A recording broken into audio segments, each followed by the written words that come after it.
Trigonometry, Chapter 1, Trigonometric Functions, Section 4, Using Definitions of Trig Functions, Video 6, Domain and Range of Tangent and Cotangent.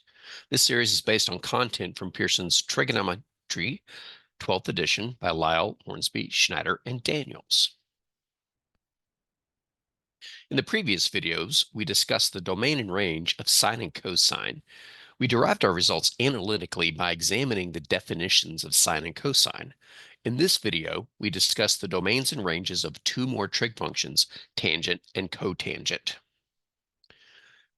Recall that for an angle theta, with the point x comma y not equal to the origin on the terminal side, we have tangent of theta equals y over x, and cotangent of theta equals x over y. Unlike sine and cosine, these definitions have denominators that could potentially equal zero, specifically x for tangent and y for cotangent. We need to find when that can happen and remove those angles from the domain. We start with tangent. What angles could have a terminal side that contains a point whose x-coordinate is equal to zero? Let's think about that. If your x-coordinate is zero, where would you be? Well, if a point has a coordinate of the form 0, y, then that point must be on the y-axis. Thus, tangent is undefined for any theta whose terminal side is on the y-axis. Within one revolution, the angles whose terminal sides are on the y-axis are 90 degrees and 270 degrees. Thus, these angles and any coterminal to them are excluded from the domain of tangent. Therefore, the domain of tangent is the following, and I will warn you, it's a little bit messy symbolically. The set of thetas such that theta does not equal 90 degrees plus 360 n degrees, those would be the angles coterminal to 90 degrees, and theta does not equal 270 degrees plus 360 n degrees, these are coterminal to 270 degrees, where n is an element of the integers. So n is either 0, a positive whole number, or a negative whole number.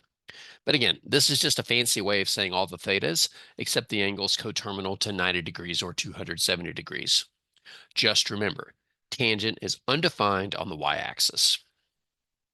We can use a similar argument to find the domain of cotangent. Since the denominator is y, we want to avoid any angles whose terminal side contains a point whose y-coordinate is 0. Where are those angles? Well, if a point is of the form x comma 0, then that point must lie on the x-axis. Thus, cotangent is undefined for any theta whose terminal side is on the x-axis. Within one revolution, the angles whose terminal sides are on the x-axis are 0 degrees and 180 degrees. Thus, these angles and any coterminal to them are excluded from the domain of cotangent. Therefore, the domain of cotangent is the set of thetas such that theta is not equal to 360 n degrees, coterminal to 0, and theta is not equal to 180 degrees plus 360 n degrees, coterminal to 180, where n is an element of the integers. Just remember, cotangent is undefined on the x-axis. But what about ranges? This one's easy. Pick any real number c, an element of the real numbers. Let theta be any angle whose terminal side contains the point 1 comma c.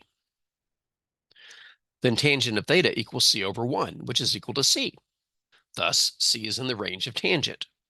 But since c was chosen arbitrarily, the range of tangent is all real numbers, negative infinity to infinity. As for cotangent, you can use a similar argument to deduce that the range of cotangent is also negative infinity to infinity. I invite you to review the argument for the range of tangent and see if you can adjust it to draw the same conclusion about the range for cotangent.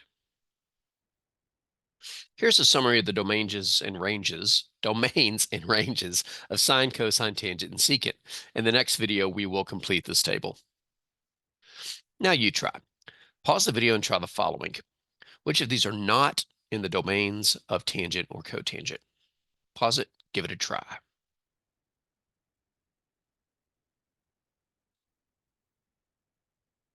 And here's your fair warning if you haven't paused the video to try it yet. Solutions in 3, 2, 1.